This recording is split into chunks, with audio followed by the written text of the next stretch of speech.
In the last video, we talked about reflection and reflecting on your goals. Another thing that I really want you guys to look out for is burnout. As I said time and time again, and you know this as well, you're a busy dad, you're a busy dude, you have a lot going on.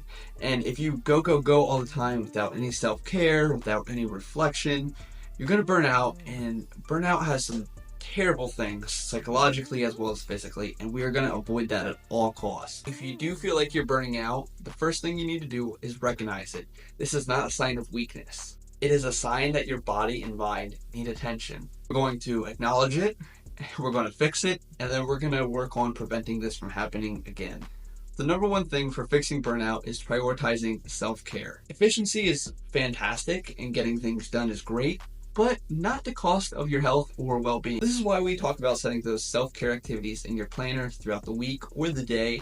That way you can take time for yourself. I know as men, we just want to pump out our chest and feel like nothing can affect us mentally or physically, but it happens, even to the best of us. This is also why it's important to set realistic goals. You need to avoid overfilling your plate as well.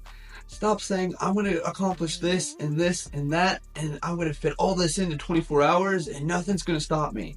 Because I promise if you continue to do this over and over again, burnout will happen. You need to look at the big tasks that you have and break them down into smaller tasks as we talked about before. You also need to delegate when certain milestones should happen. I talked about cutting your deadlines in half, but if your deadline is already at like a reasonable spot, cutting in half again and then again is probably not the best idea. For example, if you want to lose 30 pounds in a month, that's probably unrealistic. It's just not going to happen unless you are planning on starving yourself. You also need to realize that everything is about progress and progression and not perfection. We talked about learning to say no. This is something that I've personally gone through, my wife has gone through. We say yes to everything, or at least we used to, and we had so much on our plate, and with the businesses going on, it was just too much, and we had the burnout thing going on, and it was just not good at all. I promise that this will affect your health and every aspect of your life. You need to learn to set boundaries. Don't forget to set breaks. Breaks are not a luxury, they're a necessity. You need to take breaks. Take a step away from your work, stretch, refresh, get a snack, a healthy snack, whatever the case may be, and then come back to your work. You also need to make a clear distinction between work and personal time, as we talked about. If you confuse the two and continue to have them overlap, you're going to feel like you're never getting anything done and that you're going to feel constant burnout or rush feeling that you are just going. Turn off notifications, resist the urge to check emails after hours, and just focus on yourself, your family, be with them, and have that quality time.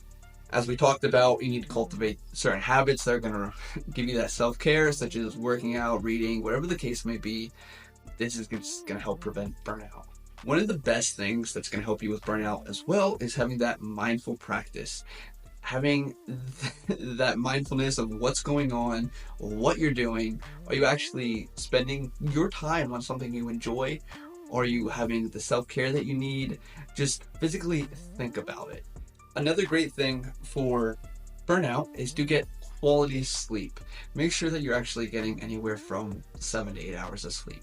These people who say, I only sleep 4 hours, that's cool and all, but ultimately that's going to kill you. Anyway, I hope that I gave you everything that you need to, I hope that I give you all the tools you need to potentially avoid burnout, because we do not want that. I highly suggest you look up the signs and make sure that this is never going to happen to you, because this is not a good state to be in. I've been there and it sucks. Well, anyway, this is the last video in our course.